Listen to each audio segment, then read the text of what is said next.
estamos juntos mais uma vez, né? A gente vem se encontrando bastante aí. Seguinte, eu lembro que a gente estava falando sobre ligações químicas, certo? E aí os três tipos principais de ligações aí que nós temos é ligação iônica, ligação covalente e a ligação metálica, lembra disso? E o porquê que os átomos necessitam se ligar uns aos outros? Lembra que eu contei a historinha? A ideia é alcançar a felicidade suprema, que na química a gente chama de estabilidade.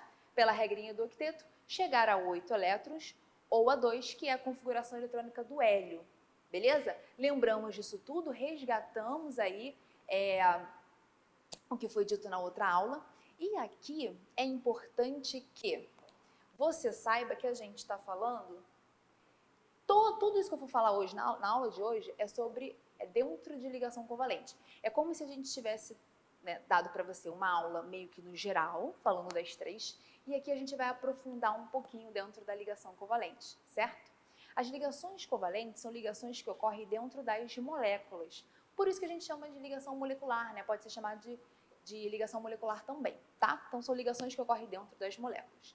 Então a gente vai estudar com mais carinho as moléculas em si, começando pela geometria molecular. O que significa geometria molecular? Bom, quando a gente escreve no quadro, no caderno, é comum a gente colocar um átomo do ladinho do outro, né? Então, a água, né? H2O, você bota hidrogênio, do ladinho o oxigênio, do ladinho o hidrogênio. Será que as moléculas se comportam assim, de fato, no espaço? É isso que a geometria vem trazendo para você, tá? É óbvio que existem diversas geometrias, porque existem diversos tipos de moléculas com vários átomos, tá? Aqui a gente vai ver as 5 principais, tá? É as 4 principais geometrias, beleza? Começando pela linear. Como é que eu sei que a geometria é linear? Que, de fato, um átomo vai se organizar do ladinho do outro, certo? Bom, a gente sempre vai analisar a quantidade de átomos no total que a gente tem na substância. Então, por exemplo, O2, eu tenho total de 2 átomos na substância gás oxigênio. HCl, eu tenho um total de 2 átomos também, um de hidrogênio e outro de cloro, beleza? Então, podem ser átomos iguais, podem ser átomos diferentes. Porém, se eu tiver 2 átomos, a minha geometria, o arranjo espacial dos átomos nessa molécula vai ser linear. Aí sim, um do ladinho do outro mesmo, tá? Vou colocar aqui embaixo. Como é que seria o oxigênio aí? Lembra? O oxigênio é da família 6A. Família 6A, para chegar a 8, precisa fazer 2 ligações. Eu vou estar sempre resgatando o último tema, tá? A primeira parte de ligações químicas, beleza? Então, ora, se o oxigênio precisa fazer 2 ligações, eu vou colocar O, dupla, O, um do ladinho do outro, certo? Como é que seria o HCl? O cloro da família 7A precisa fazer uma ligação só e o hidrogênio também, tá, gente? Ele tem um elétron, ele inicia a tabela periódica, né? Ele tem um elétron. Para ele chegar à configuração do hélio, que é o primeiro gás nobre, basta ele fazer mais uma ligação, mais um compartilhamento, tá? Então, o hidrogênio, ele a gente chama de monovalente, ele só faz uma ligação química, tá? Então, e o cloro é da família 7A, também faz uma ligação para chegar a 8. Esse é o arranjo espacial dos átomos que compõem essa molécula, um do ladinho do outro, linear, beleza? Quando você tem um total de 3 átomos, aí a gente vai precisar observar um pouquinho mais a fundo o que acontece com a molécula, tá? Bom, antes de eu ler aqui, CO2. Vamos montar a fórmula eletrônica do CO2? Sem ligar para a geometria por enquanto. Vou colocar um do ladinho do outro como a gente vinha fazendo, beleza? Então, ó, o átomo que está sozinho, ele fica no meio e cerca dos outros iguais. Então, aqui eu vou colocar oxigênio, carbono e oxigênio. Tudo bem? Beleza. O oxigênio é da família 6A, então ele tem 6 elétrons na última camada. Eu vou lá e vou colocar 6 elétrons aqui, ó. Beleza? Como do outro lado também tem oxigênio, eu vou fazer a mesma coisa aqui. Fechou. Carbono é da família 4A, certo? Família 4A tem 4 elétrons, então 4 xizinhos aqui. Vou começar o compartilhamento. Ora, o oxigênio é da família 6A, ele precisa fazer 2 ligações, 2 compartilhamentos, certo? Aqui, vou fazer a mesma coisa. Uma ligação, 2 ligações. Olha o que aconteceu. Você sempre vai olhar, para analisar isso, o átomo central. Quem é o átomo central aqui nesse caso? Fala para mim. É o carbono, ok? Analisa o carbono. Vou te fazer uma pergunta. Sobrou elétrons no carbono que eu não utilizei? Fala para mim. Não. Todos os 4 elétrons do carbono estão fazendo ligações químicas, beleza?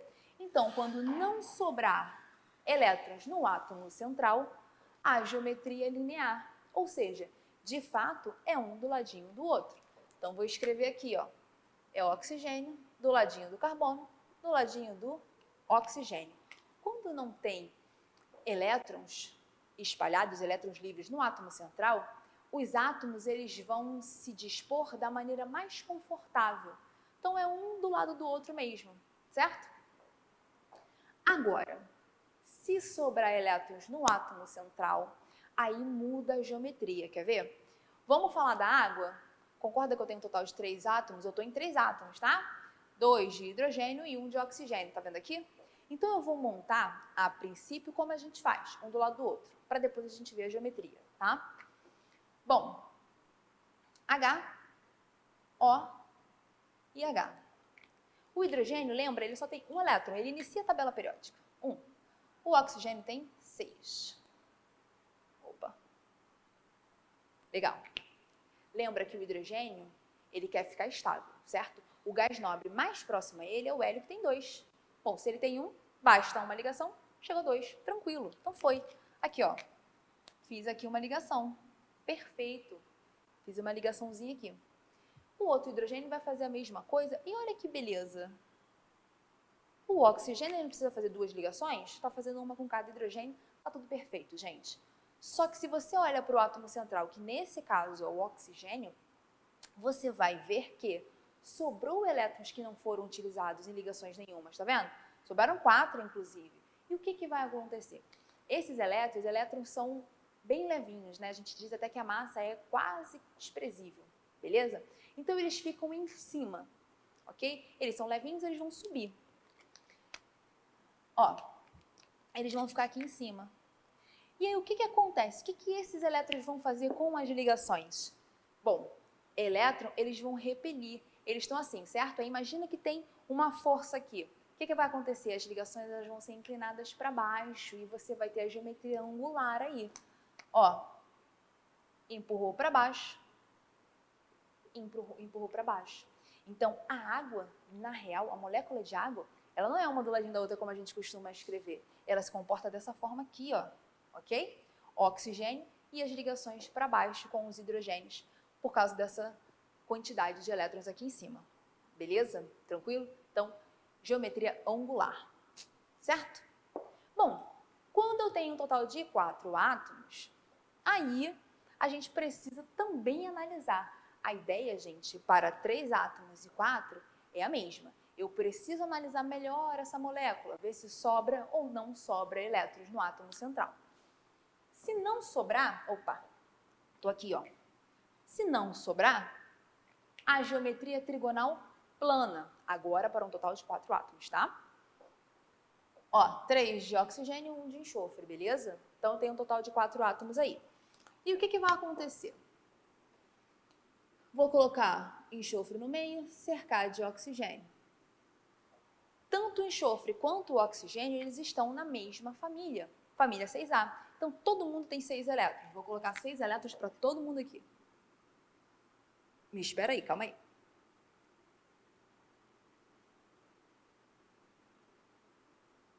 E 6 aqui embaixo. Bom, vamos começar a fazer as ligações, certo? O oxigênio, ele tem 6 elétrons, para chegar a 8, faltam 2 ligações, e ele vai fazer isso aqui, ó. 1, 2. Pronto, fechou. Esse primeiro oxigênio, ele está estável, certo? Por consequência, o enxofre também é da mesma família, precisa da mesma quantidade de ligações. E ele já fez. Vamos resgatar, olha como é que é importante a primeira aulinha de ligações químicas, resgatando da última aula, qual é o nome da ligação especial? Quando o átomo central já está estável, mas mesmo assim ele precisa ajudar outros átomos. Ele se sacrifica em prol de outros átomos. É a ligação covalente dativa, que você compartilha aí um par de elétrons que, teoricamente, você não queria compartilhar, tá? Ligação dativa. Bom, mas o que eu quero dizer com isso? Dá uma olhadinha no átomo central, que é o enxofre, beleza? Que está no meio aí. Sobrou elétrons nele? Todos os elétrons que ele tinha, ele compartilhou. Não tem mais o que ele fazer, tá? Quando não sobra elétrons no átomo central, a geometria trigonal plana. E aí, como é que vai ficar esse desenho? Ó, enxofre no meio.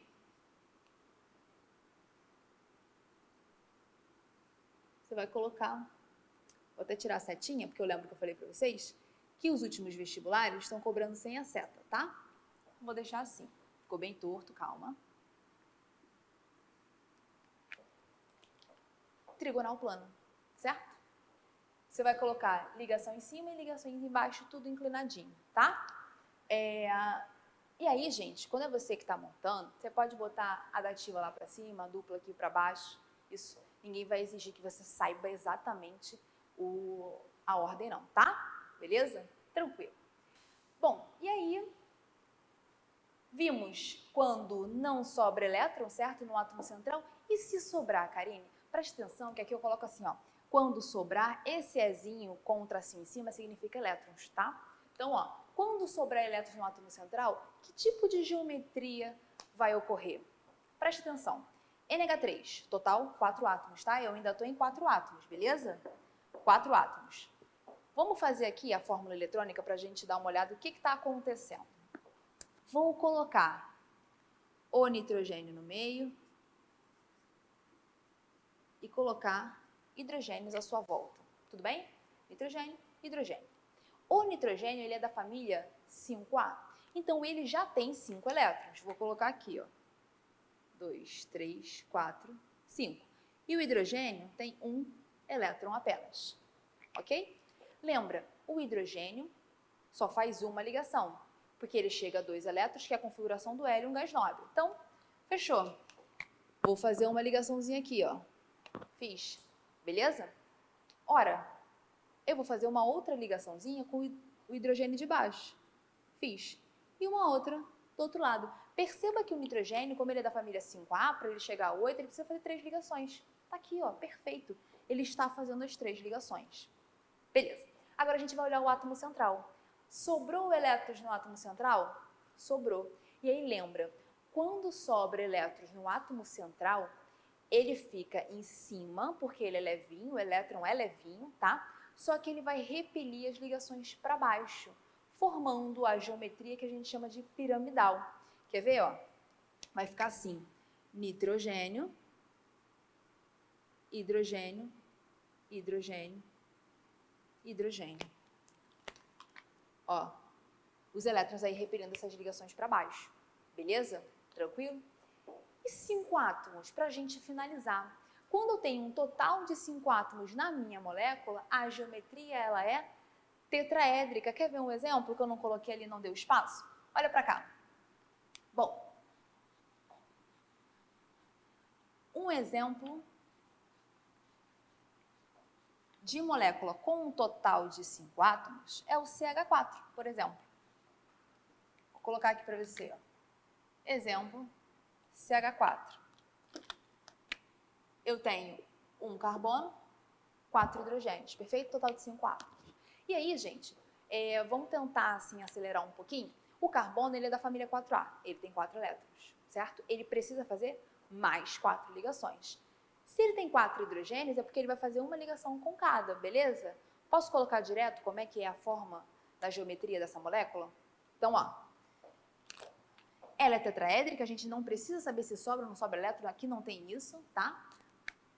Como é que vai ficar? É como se fosse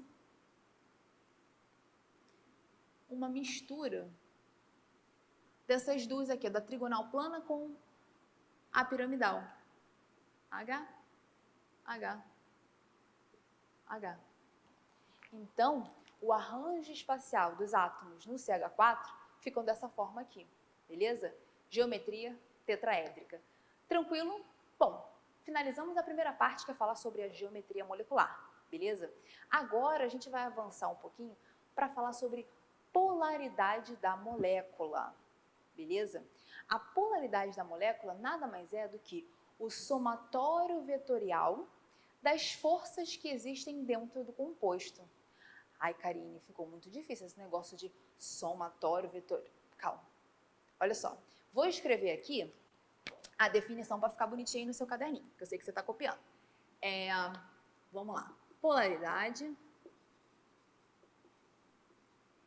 Mas eu vou te dar um bizu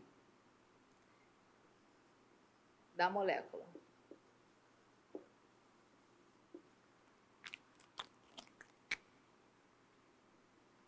Isso é muito importante você definir para você trabalhar com conceitos de solubilidade, de ponto de fusão, ponto de ebulição, né? Por que essa molécula apresenta maior ponto de fusão do que a outra molécula? Tudo isso é explicado através da polaridade, tá? Então é um assunto muito importante que vai te ajudar a entender outros conceitos.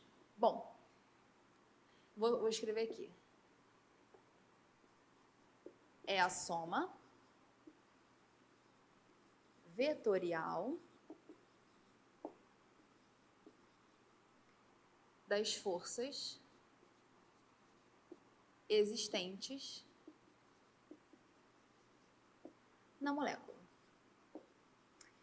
Se esse somatório ele for igual a zero, eu vou dizer que essa é uma molécula apolar. A significa que ela não tem polos. Por quê? Se o somatório vetorial deu zero.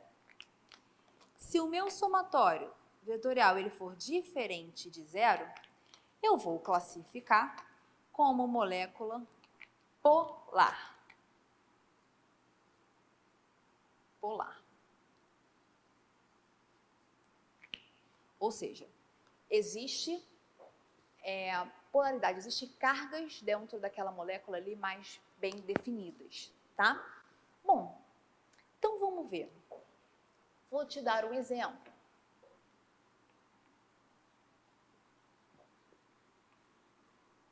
Podia até ser esse aqui que eu acabei de apagar. Vamos falar do CO2 mesmo.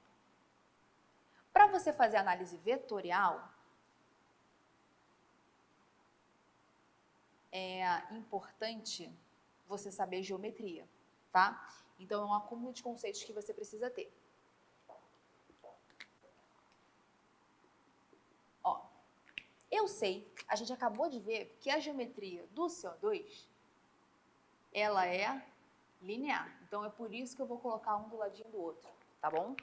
Aí, vamos começar essa análise vetorial. O que é isso? Bom, você vai na tabela e você vai procurar para mim a eletronegatividade do carbono e do oxigênio. O oxigênio, se eu não me engano, vale 3,5, vê aí para mim. E o carbono vale 2,5, certo? Quem é mais eletronegativo? É o oxigênio, ok? Então, o que vai acontecer, gente? Ele vai puxar os elétrons para ele, porque eletronegatividade é a tendência de você atrair esses elétrons, certo? Então, eu vou botar uma setinha dizendo que os elétrons, eles estão mais para cá, né? E os elétrons dessa ligação estão mais próximos do oxigênio, beleza? Já no outro lado, eu tenho um outro oxigênio fazendo ligação com o carbono. Mais uma vez, o oxigênio é mais forte, então ele vai puxar os elétrons para ele. E aí o que vai acontecer? Vetores em sentidos opostos, na mesma intensidade, eles vão o quê? Se anular. É isso que acontece aqui, ó. Então, você não tem polos bem definidos. Você não tem uma região da molécula positiva, uma região da molécula negativa. Você não tem como definir isso, tá? Isso fica em constante mudança. Por quê? O somatório vetorial é igual a zero. Então, eu digo que, ó, se o somatório vetorial deu zero, essa molécula não tem polos. É uma molécula apolar. beleza? E a água? Eu fiz a água também. Então, a gente já sabe que a água é assim, ó. Ela é angular, tá vendo? Bom, a água sendo geometria angular, o que vai acontecer? Bom, o oxigênio tem eletronegatividade 3,5, certo? O hidrogênio tem eletronegatividade 2,1. O oxigênio é mais forte. Se o oxigênio é mais forte, ele vai puxar os elétrons para ele.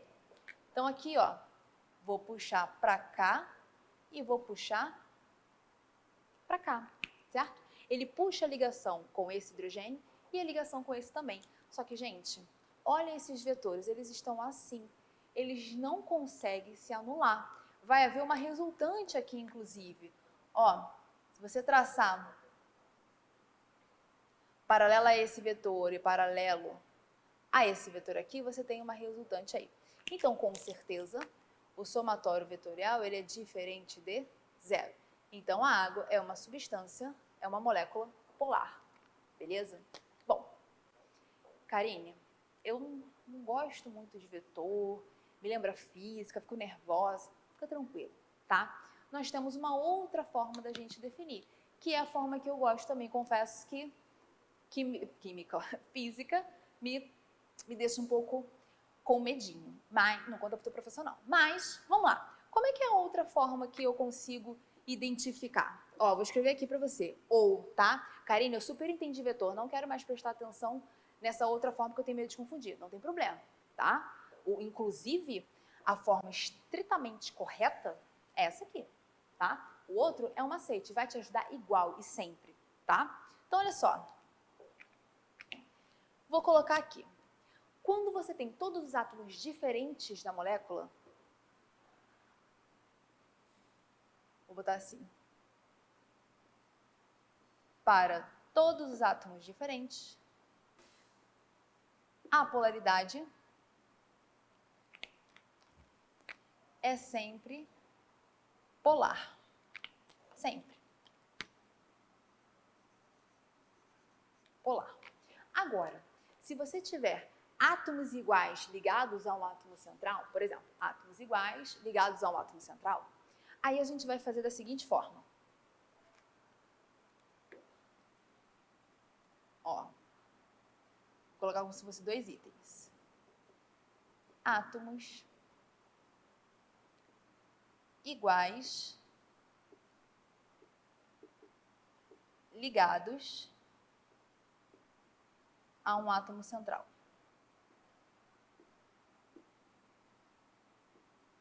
Eu vou cair na mesma definição se sobra ou não sobra elétrons, lembra disso? Isso vai me ajudar muito para fazer várias coisas. Geometria, né, a gente viu isso, e aqui também. Quando não sobrar elétrons no átomo central, se não sobrar, vou botar uma outra forma aqui, não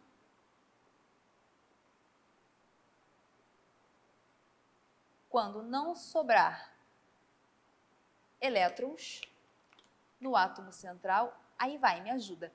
Não. Quando eu digo apolar, esse A é prefixo de negação, concorda? Não tem polos, não sobrou elétrons. Então, a geometria é, ou melhor, a polaridade é apolar.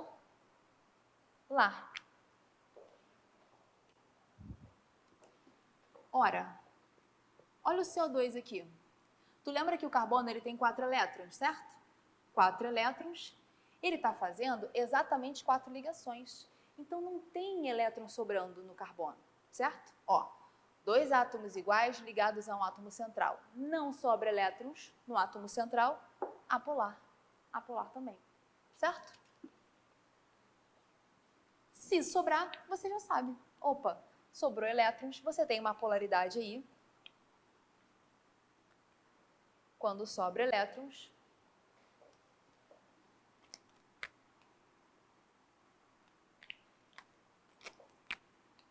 vou botar aqui, não sobra, para ficar mais fácil, tá? Se sobrar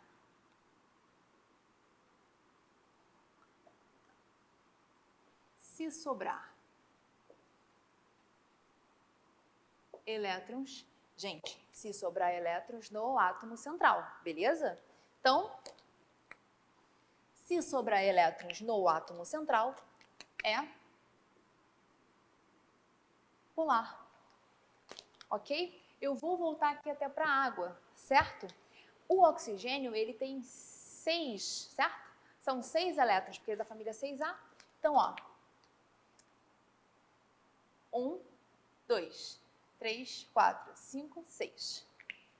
Ele está fazendo a ligação com o hidrogênio utilizando o elétron, ligação com outro hidrogênio utilizando o outro elétron. Sobra 4 nele. A gente já tinha visto isso, né? Lá em geometria.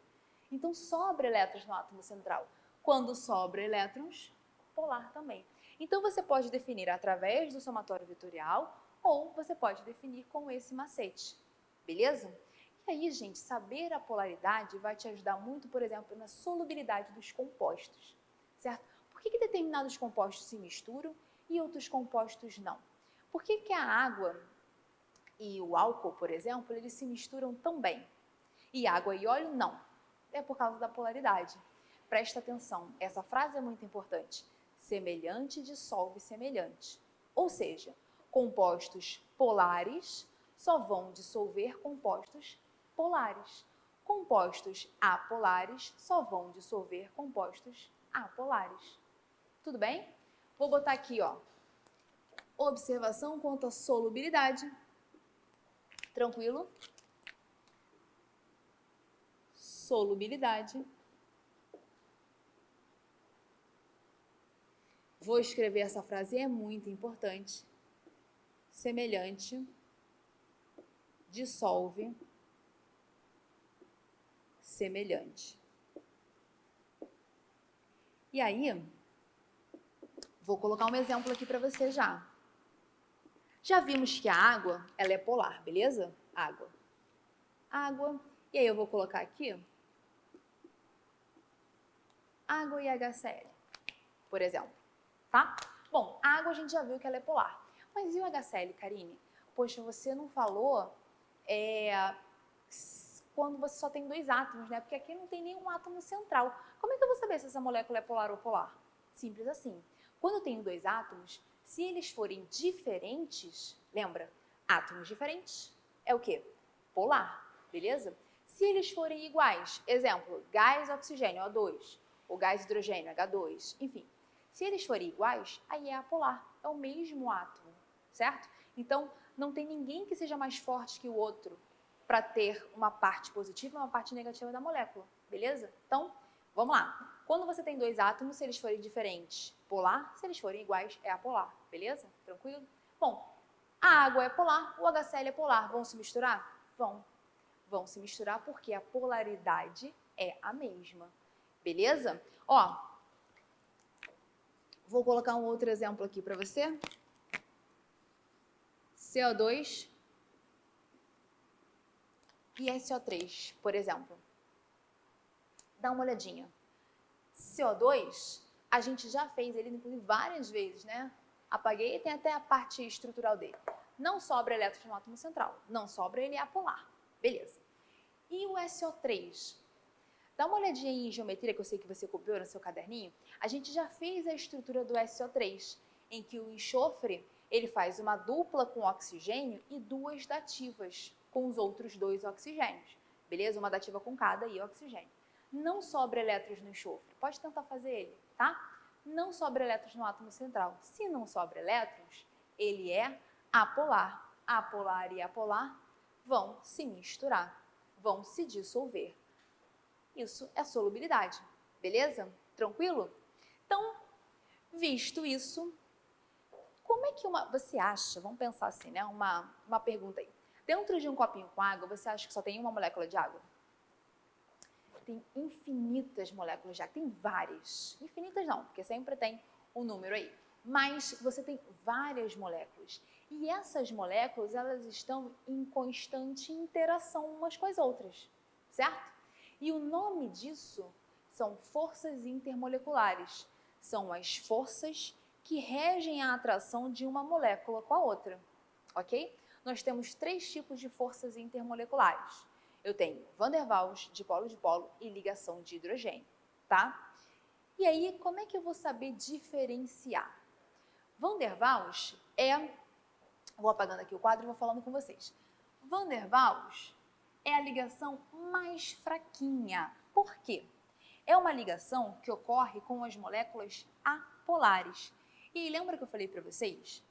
As moléculas apolares, você não tem uma região da molécula positiva e uma região da molécula negativa, tá? Karen, quando você fala isso, o que você quer dizer? Presta atenção. Vou lá para um composto iônico, tá? NaCl. Composto iônico NaCl. Lá de ligação iônica. O sódio, ele é um metal e o metal tem tendência a perder elétrons. E aí na química, perda de elétrons, o sinal é positivo. Tranquilo? Beleza. Já o cloro, ele é da família 7A. Ele quer ganhar elétrons. E na química, quando você ganha elétrons, o sinal é o quê? Negativo. Tudo bem? E aí, gente, você tem cargas bem definidas. Todo composto iônico, ele é extremamente, mas muita coisa, polar. Porque você tem uma região positiva e uma região negativa, certo? Dentro de um composto covalente, você pode ter uma região positiva e uma região negativa, ou às vezes não conseguir definir isso muito bem. Quando você não consegue definir qual é a região positiva, qual é a região negativa, aí você tem uma molécula que a gente chama de apolar, beleza? Então, olha só, vamos voltar aqui para as nossas forças intermoleculares, era o tema que a gente ia ver agora. Forças intermoleculares. Aí fica tão feio você dividir o título assim. Vou botar forças eu tenho toque. Moleculares. Legal. E aí a primeira que eu trouxe para vocês leva o nome de um carinha, que é a ligação, ou melhor, a força de Van der Waals. É uma interação fraca, porque ocorre, já falei, grita daí, ocorre entre ligações o quê? Apolares, ou melhor, entre moléculas apolares. Ocorre entre moléculas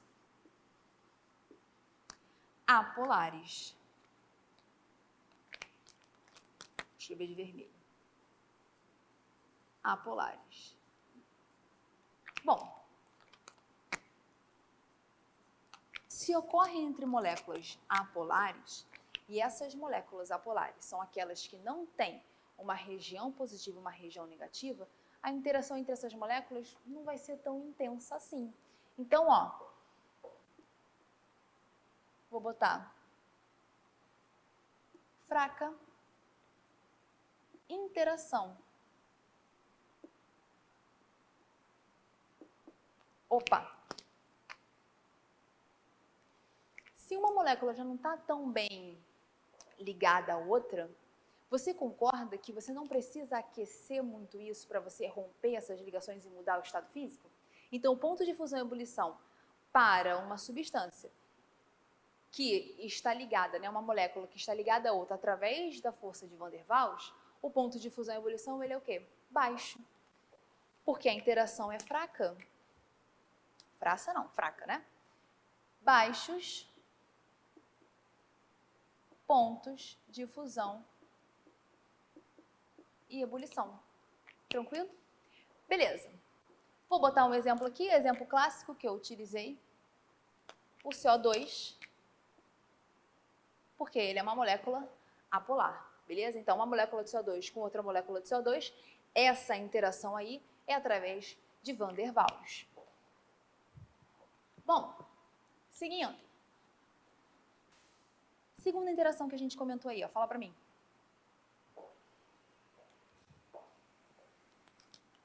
Dipolo, certo? Dipolo.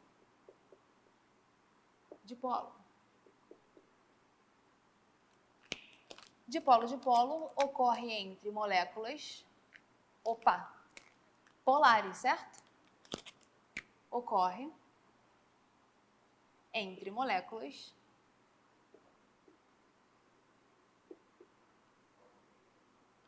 polares. O nome já ajuda, né? Ó, polo. você já tem uma interação moderada. Vou botar interação. Se você tem polos bem definidos, uma região da molécula é positiva, outra região é negativa,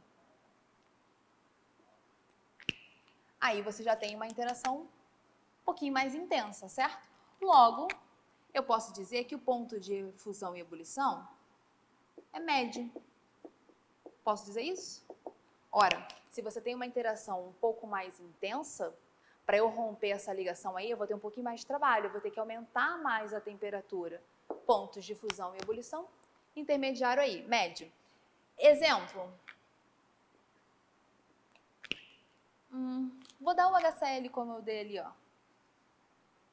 HCl que eu coloquei ele aqui como polar. HCl, ele é polar, então, de polo.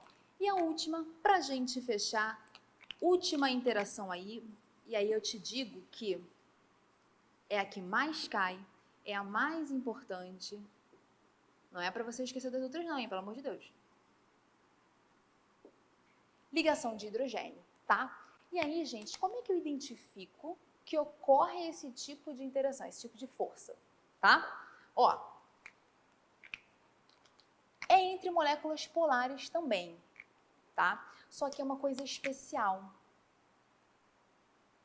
Ocorre entre... É especial, é uma molécula muito polar dentro aqui da ligação covalente, tá? Como é que eu identifico isso? FONH. Se você tiver flúor ligado a hidrogênio, oxigênio ligado a hidrogênio, tudo ou, tá?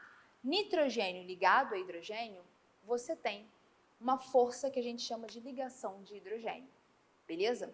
E aí, se eu já adiantei para você que ocorre entre moléculas muito polares, é uma interação muito mais intensa, concorda?